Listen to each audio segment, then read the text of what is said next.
will be talking tonight about microinverters. There are several different ways to do solar. One is a central string arrangement. The second is microinverter. We'll get more about the difference later on. Tonight we're going to talk about microinverters. We have never put in string with our company, just micro, okay? I'm not here to sell anything tonight. I will mention words, you know, that have the equivalent of Ford and Chevy, like Enphase and something like that. I will mention names of distributors who are local. I bought my array. I sent a check to Colorado for mine, sight unseen. That's faith. I'm not employed by the solar industry, but suppliers, but their names do come up. Everything I learned about this stuff, I learned on the internet. And I learned from research. I never went to school for it.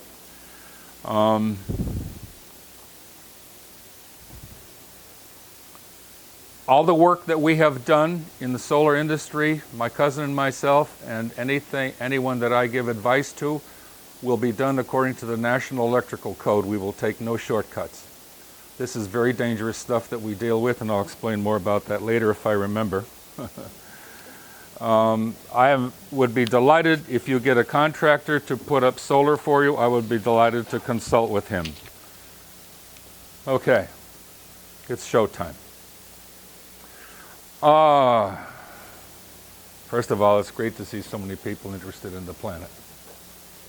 Second of all, how big is it?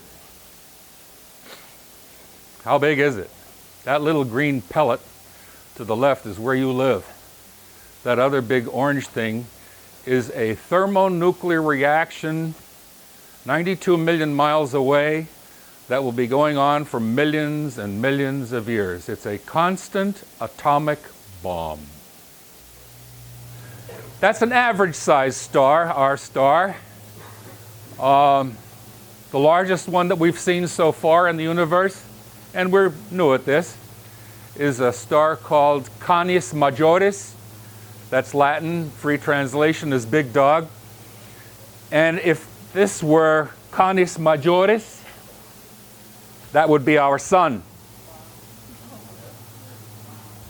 If you were going over the surface of Canis Majoris at 983 miles an hour over the equator, it would take you 250 years to go around it. It's big out there. It's big. And it's free. So how does it work? I'm glad you asked. What a great crowd. Sunlight is made up of tiny packets of energy called photons. Photons! Every minute, enough of this energy reaches the Earth to meet the world's energy demand for a whole year. Minute. Photovoltaic panels consist of many solar cells. These are made of materials like silicon, one of the most common elements on Earth. The individual cell is designed with a positive and a negative layer to create an electric field, just like in a battery. As photons are absorbed in the cell, their energy causes electrons to become free. The electrons move toward the bottom of the cell, exit through the connecting wire. This flow of electrons is what we call electricity. By combining solar cells and photovoltaic panels, we can produce just the right amount of electricity to perform a specific job, no matter how large or small.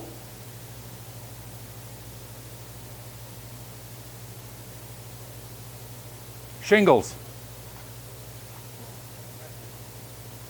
More shingles. Thank you, U.S. Department of Energy. Need any better advice than that? Okay, it's quiz time. How much energy does the Earth receive from the nearest star in 60 seconds based upon time? Thank you! Thank you very much. Thank you. We're paying attention. A year? 1 minute's worth of sunlight will give us enough power on the planet for a year? For free? Hello? Anybody home? What's going on? Let me change that. What the hell's going on?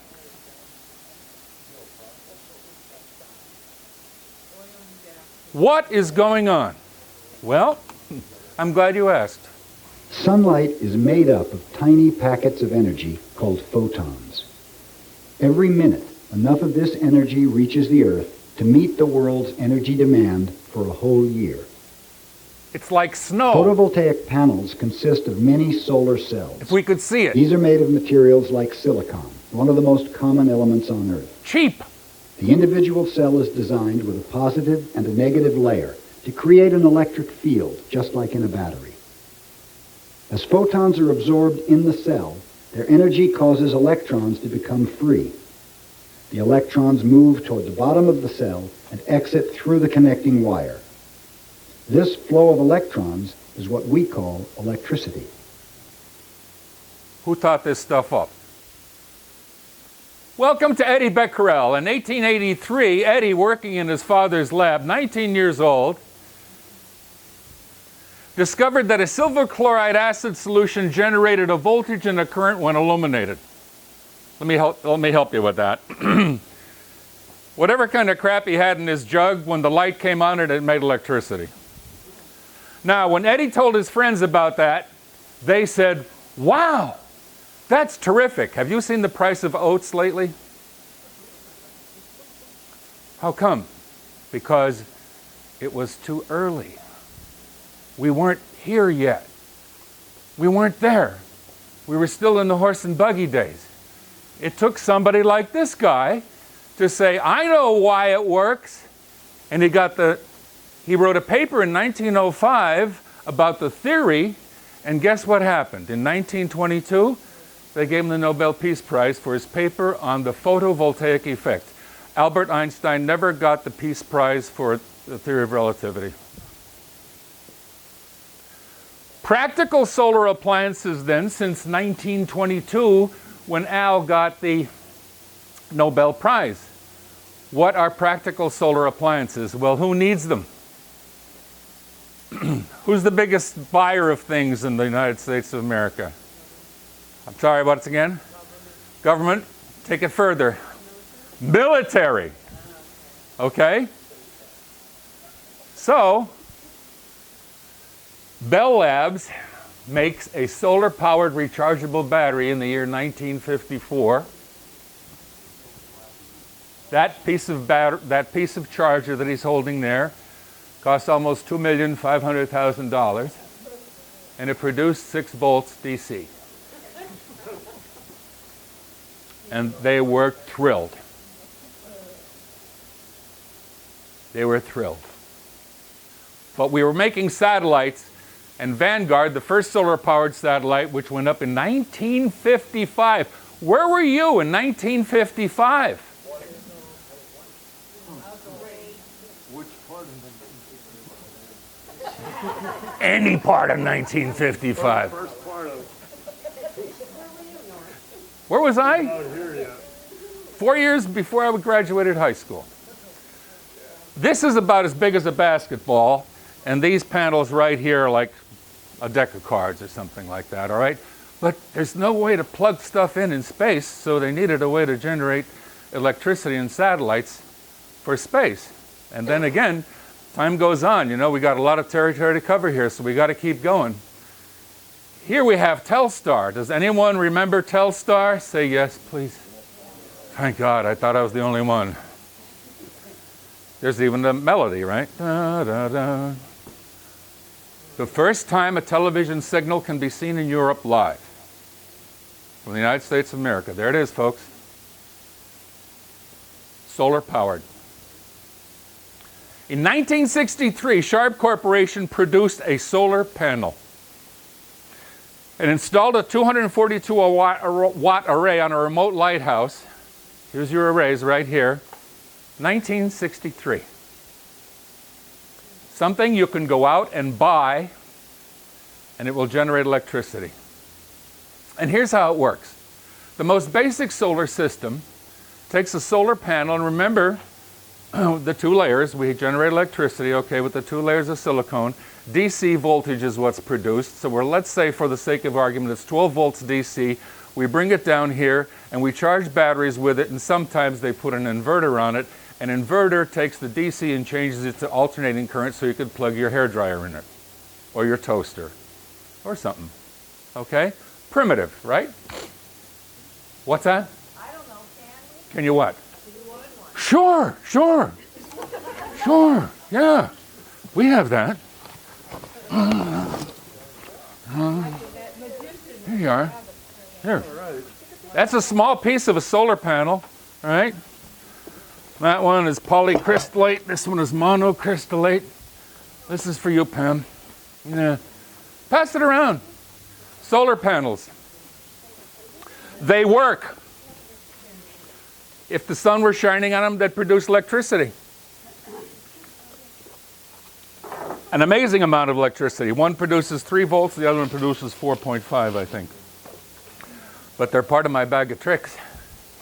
We were going to have a full-size one here, but a full-size one is 77 inches tall and 39 inches wide. That's almost a yard. Now for the consumer. Enough about this military stuff. Let's get down to the people, right? 1976, Sharp markets the first solar rechargeable battery calculator. Anybody remember using one? Anyone have one today? How many people still have a solar rechargeable calculator? Does it matter if you use it outside? Because the light from a bulb will make it work, right? Okay. Useful, right? Not as useful as a satellite.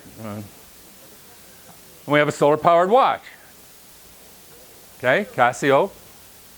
There were a few people who decided to make a solar-powered watch. And then a solar-powered toy car came out in 1972. So there are probably still some toy cars that were left out on a sunny day that are still going across the United States of America. And some poor kid is saying, "What happened to my car?" Sorry, son. But there's more for the consumer. Today, for $3.98, you can get a solar-powered dashboard HULA girl on Amazon. Meanwhile, in 2008, Enphase Corporation releases the M175 microinverter, and solar now belongs to the homeowner.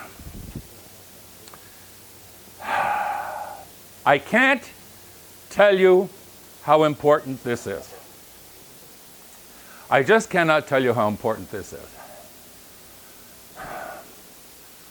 This little box has taken all the power, all the millions of dollars that the government has, all the millions of dollars that NASA has, and given it to you.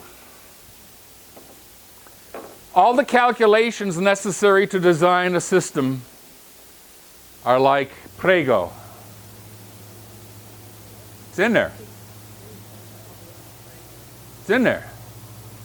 All the engineering necessary to provide for a solar system is in there, in that little box. All the calculations have been made for you. All you have to do is plug it in. On one side, here comes 12 volts DC from the solar array. On the other side, out comes 240 volts AC that matches the 240 volts AC in your house exactly. 100% exactly. It changes 12 volts DC to 240 volts AC automatically, perfectly. And any engineer will tell you how perfect it is. Dean Stair, the guy that I work with most of the time with UGI, will say it's the same stuff that we make. And here's how it works. It looks at the 240 volts coming in on the utility, and the computer inside changes the 12 volts DC, or 39 volts in our case, to match it exactly, and your meter begins to run backwards.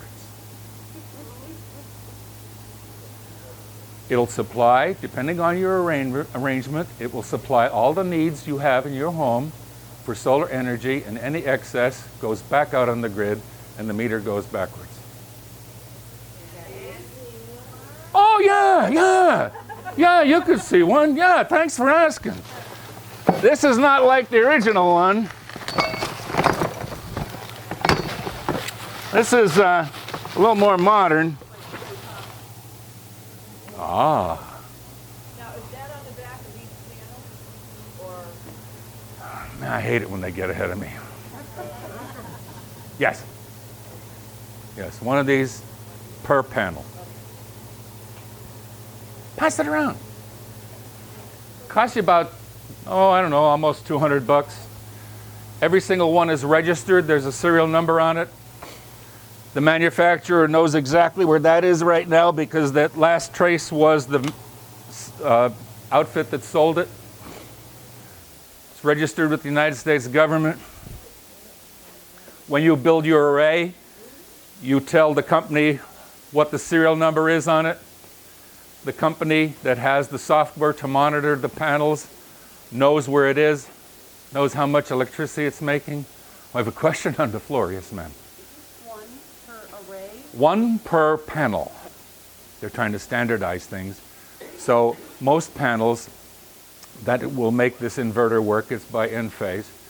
Most panels that will make it work are 60 panels that have 60 solar cells in them. You can actually count the cells, right?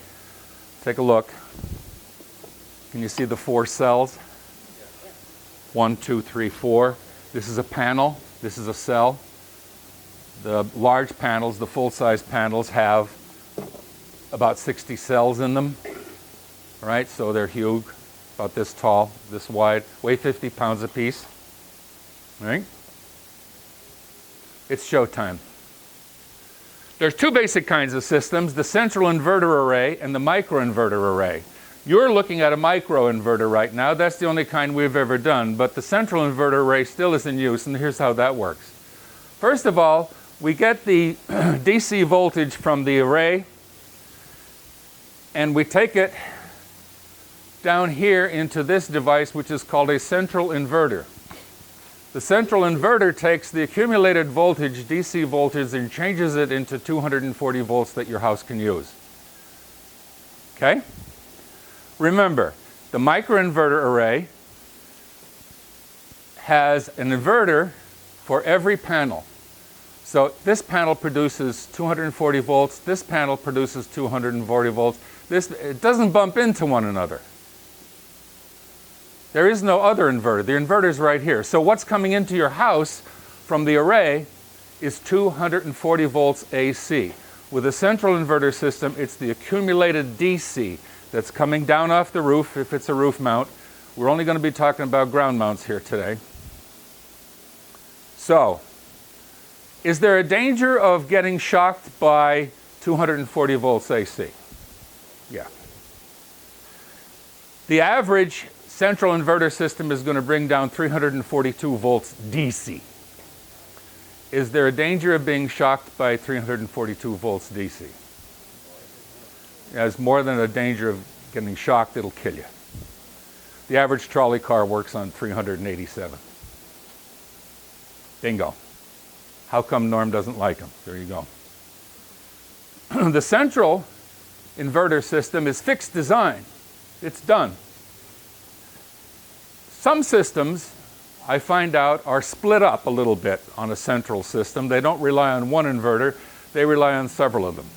In that case, you could probably add to your system. But the microinverter is scalable. Every single system that we put in was scalable. That means it can be increased with very little effort, because every panel has its own inverter. So if you want more power, you get another panel with its own inverter, and you keep adding, and you plug them right in the same way as the last one, so the Christmas tree light thing comes into effect. On a central system, you yank the plug on one inverter, you're done. Or if it's a multiple string system, like some of them are, that string is dead. On a microinverter system, I can take any one of those panels and unplug it. And the rest of the array says, Harry's gone, too bad. We keep working. We're working, boss. Your system usually will have software that tells you exactly what your system is doing. And if you look at it and you find a sour inverter or a sour panel for some reason or other, I can look at my system from anywhere in the world and it'll tell me exactly what it's producing. Each single panel, it'll tell me exactly what they're producing. Why would a single panel start to produce less than the rest of them is a good question. So when you look at your system and it says number 21 is like a little sad, you look out and there's a shadow on it from a tree. Okay? If it were a central system with only one string and that panel got turned off, your array gets turned off. High voltage DC comes into the house, 250 volts to the house. You have to have an expert to design this system. This isn't for the average homeowner to design a central system. But with the microinverter system, the average homeowner can actually do their homework and design it quite easily, because every microinverter has all that you need to design a system, because it's in there. Remember? It's in there. All the engineering is in every single microinverter. These people are not paying attention, Lord. The modules must be alike in a string system. With the microinverter system, you can mix and match. You can use Fords and Chevys and Cadillacs and Volvos and plug them in, and Finzi Continis and Suzukis and plug them in, right? If they're correct for the inverter, they'll work. String inverter, same company, same kind, same wattage, same everything. Shading affects the whole system. Shading affects one. You're going to have a basic monitoring software with a string system. With the microinverter, it goes on the internet. If you want to see my system work and you give me your email address on that whiteboard out there, I'll plug you into my system, and you can, any day you want, you can check on it and see how much power I'm making, and look at the history of it too. It's quite interesting because it shows you how many tons of carbon we have offset for a year and how much potential we have to make. It's amazing. The string system is lower priced and the microinverter system is higher priced. Now, here's another name. Remember, I'm here to share with you what I've done in terms of my array and my company. Okay? I can't tell you everything because I'm not an expert in everything. But when I find something that I like, I use it. And for me, Snap and Rack Solar Mounting Solutions, I like. It's a company name, yes. And they manufacture the hardware that allows you to put all these solar panels or modules up so that they work. Okay? On the internet, all you got to do is type in Snap and Rack. You'll get all the information you want and more as to how you build a solar array on the ground or on your roof. Now, we didn't do roofs. We didn't do roofs because, well, frankly, a lot of people didn't like to have their roof penetrated, but we do have, it's reliable. A roof array is very reliable if someone puts it in that knows what they're doing. The problem you have with a roof, and this is sort of basic, is your array is going to have to face the direction that the roof does, right? What if the roof is facing the wrong way? You're sort of sunk. So that direction that the array is facing we call azimuth. Now, you'll find out that the arrays have, like, they're at an angle, right? 32 to 37 degrees for Dallas, Pennsylvania, folks. Trust me on this. Is that all yours? No. Oh, she's amazing, isn't she?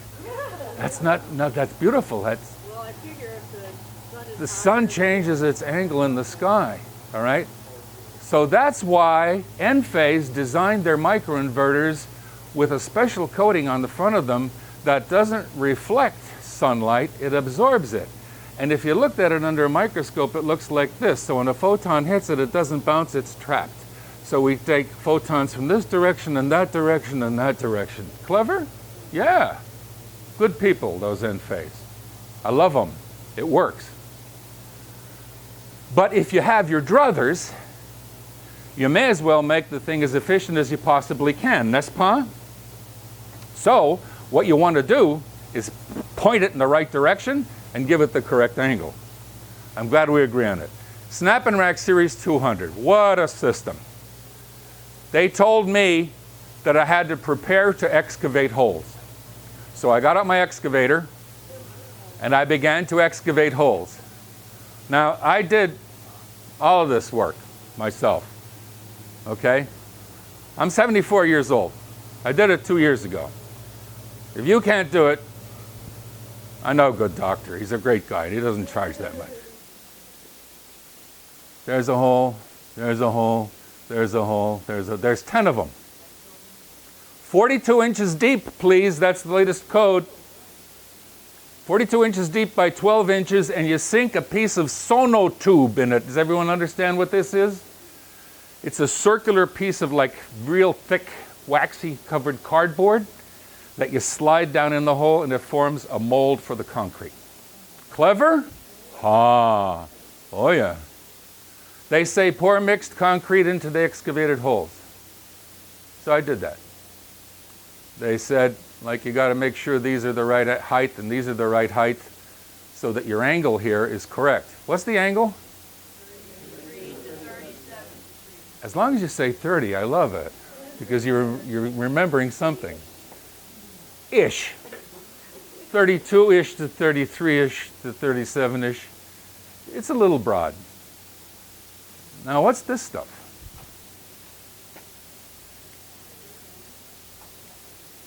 Look at it. It's the stuff you put inside the concrete, right?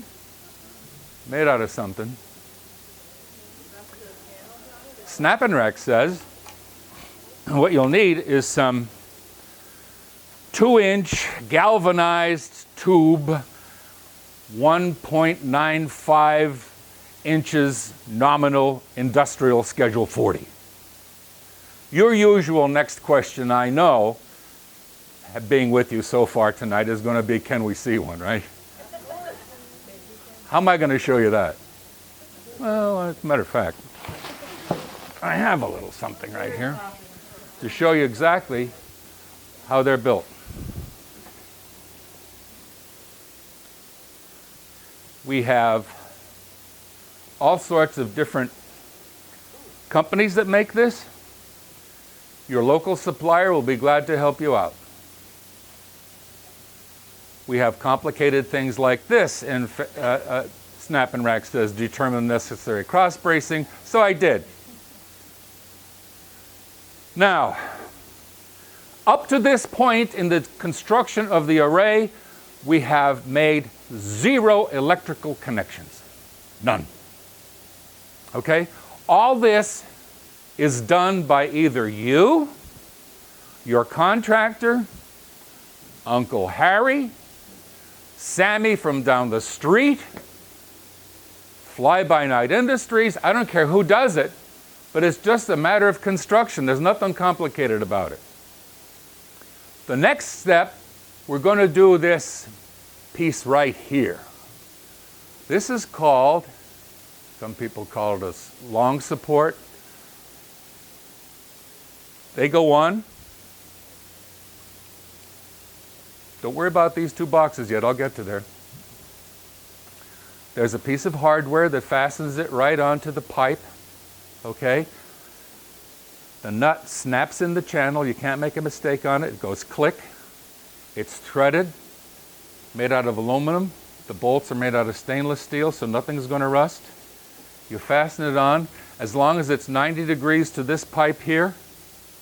Does everyone understand what I mean when I say as long as it's 90 degrees to that? Like right here, this is a 90-degree angle. Right here, this is a 90-degree angle to keep it square and plumb. And we just keep putting these things on, these rails, where Snap and Rack tells us to put them. So far, we haven't wired anything, have we? Notice how they all line up if you watch your 90 degrees. Children used to get a toy at Christmas time that allowed them, little boys usually, to build things. What was that, Tom? An erector set. All this is a full-scale adult erector set. And I gotta tell you, let me talk to the mechanics in the crowd. This is more fun than a barrel of monkeys. Because it is all pre-done, pre-drilled, pre-everything. You just, this goes in here, your gazanta, then that's a gazinta, that goes into here, okay? And all you, sometimes the homeowner actually gets involved in the array. You have to chase him out every now and then, but sometimes the homeowner insists. You can tell by his getup that he's not really a professional. But he insists on becoming involved in the array. Uh-oh, here we go. Time for the end phase. Did we make any wiring yet? How are the end phase? Now, for the record, counselor, this is a ground wire, a number 6 ground that has to go throughout every single microinverter and go into the panel. That is now not needed. That microinverter that I passed around that someone stole on me already actually has a floating ground, and that's been allowed by the National Electrical Code, so that saves you some money. Here we are. 2 microinverters here, 2 microinverters here, 2 here, 2. Why 2? 1 for each panel.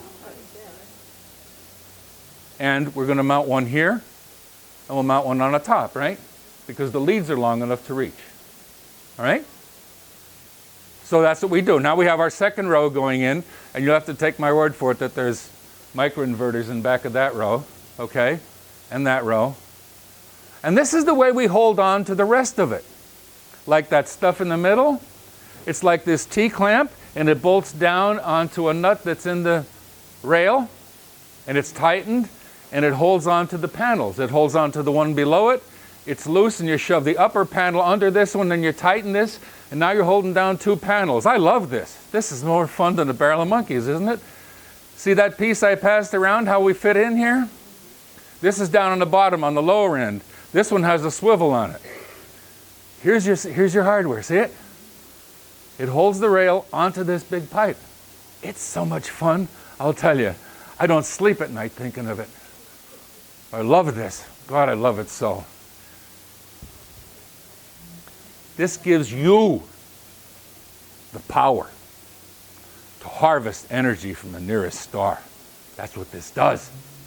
This takes it out of the hands of people who are professionals that are just going to charge you money because they're professionals.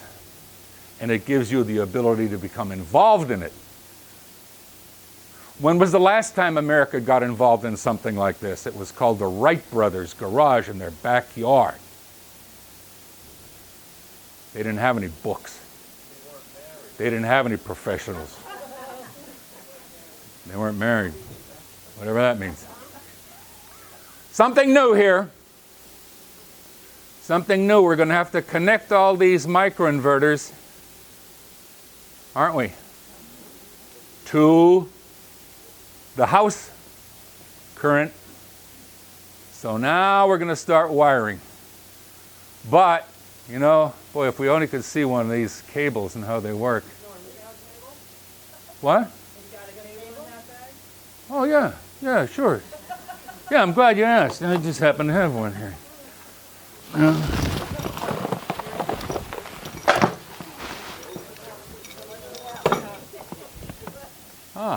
go. Cable. With a protective seal on it. While that's going around through the crowd, do I have any contractors in the room? No? Okay, this is a miniaturization of a roof fastening kit. Sort of interesting. Now it's time to connect the solar panels to the microinverters and connect all the microinverters to the wires going to the home's electrical panel. Fair enough? Yep. I think it is. So, where's the... Duke, you hold on to that. And Dean, you hold on to this. Where's the microinverter? Oh, Jane, you got that? You hold on to it.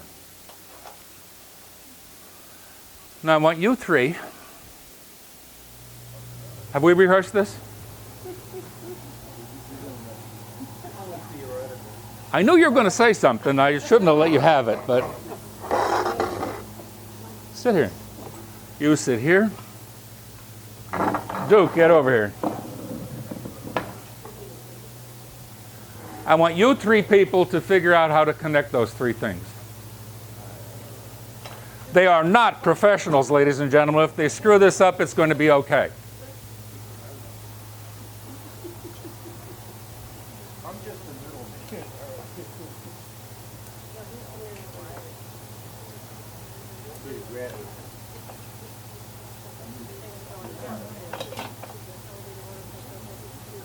Plug me in.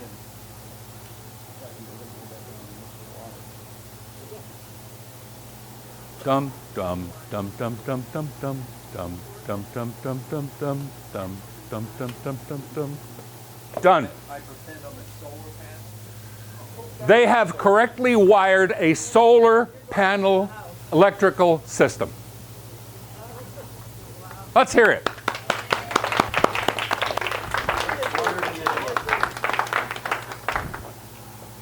Let's follow it through.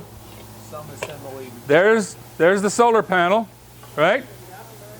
Connected to the inverter, connected to this that's going to the house. That's all it is. Simple, totally simple, nothing to it. I don't care how big it is. I don't care how many panels you got. It doesn't matter. It's the same thing over and over. Will you get bored doing it? The answer is no. Thank you very much for your cooperation, gentlemen. Can we have another hand for them, please? Thank you very much. Now it's time for the electrical know-how, and this is where it gets boring. There's your microinverter right there, and there's the tail. Remember this? You just had it. There's the tail, goes into this junction box, and the junction box goes into here. There's 1, 2 strings in this array, 2 strings of 4 panels each. So 8, whatever. Equally divided, they go into 2 220 amp breakers. And that's the outside of it. You have to have signage on here, right? Electrical shock hazard, don't touch terminals, photovoltaic system, AC disconnect. That has to be in plain view. A disconnect has to be in plain view of your meter. Why? Let's assume that we're not, here we're going to take this further. We have some 3/4 inch PVC pipe that we send wires from the array to the house, right? I wish I had a sample of it to show you. Huh? In the bag. Yeah, I got some. Polyvinyl chloride, it's impervious to sun and everything else, and it goes right around corners, and it goes over here to a solar disconnect. It says, warning, electric shock hazard, do not touch terminals. That's the solar disconnect. Notice how close it is to the meter? Why is it there? Wait till you hear this one. If you have a microinverter-based system, it won't work unless the microinverters sense, unless they feel, unless they see the 220 volts that's coming down from the pole. When they see that, they work. If this gets shut off, they won't work. A central inverter system, on the other hand, doesn't care. If it's a sunny day and you get a house fire and the fire department comes and they yank your meter out to turn off all the power in your house, they haven't. Because your central inverter array is going to make electricity as long as it gets photons. And they're going to be coming right outside these 2 terminals in this box. How much? 300 volts DC. Firemen spraying water all over. Firemen with axes, firemen chopping. But yours has a special system. You guys have a special central system. I mean, you can't put a system like that, but That's why you can, as long as you have the solar disconnect right here. Right on here is a sign that says to the fireman, caution, fed from another electrical source. And yours has that too. It should. Solar array powered by a different circuit. In breaker panel. That's interesting.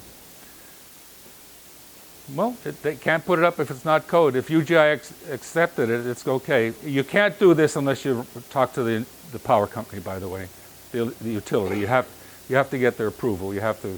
It's a nice big stack of paper. It's going to cost you $100 American. It's awfully difficult to figure out, but you can figure it out. Anyway, the fire laddies know enough here to yank the disconnect, even though it's a microinverter array, and shut the power down. Yes, it is the United States, as a matter of fact. Yep. That's the new housing complex for Fort Dix, New Jersey. Monte La Plata. That ain't Harvey's Lake. That ain't Harvey's Lake. That is in Costa Rica? From here to here is 2.5 miles. From here to here is 1.5 miles.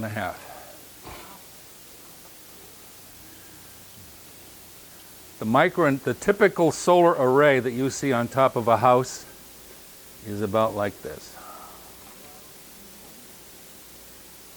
That's about a 32 panel array. It's a foreign country. Don't know. Probably a lot of deals going on. This is Mount St. Mary's University in Emmitsburg, Maryland. The university sits right here, and this is farmland that they had. It was doing nothing. They stopped working the farm because it became unprofitable. So they got a lease with the Maryland Power Grid. This much powers the university. This much is sold to the Maryland Power Grid. And this is my electric bill. This is the electric bill for 4/28/2016. Look at this atrocious. $10.72. Confiscatory. This is the last array we put up out here in Dallas. It's 32 panels. And real soon, it's going to reach what we call the 0 point, where he can't use any more electricity that it makes, and it's all going to go to the grid. This is mine in the backyard. This is its 3rd year of operation. It pays half my electric bill. Sometimes it pays more. This is the winter time. What happens when it gets snow on it? Why don't we do roof mounts? Why do we do ground mounts? You clean the snow off it. You don't have to, but it'll affect your generation. Thanks for watching. This is only the beginning.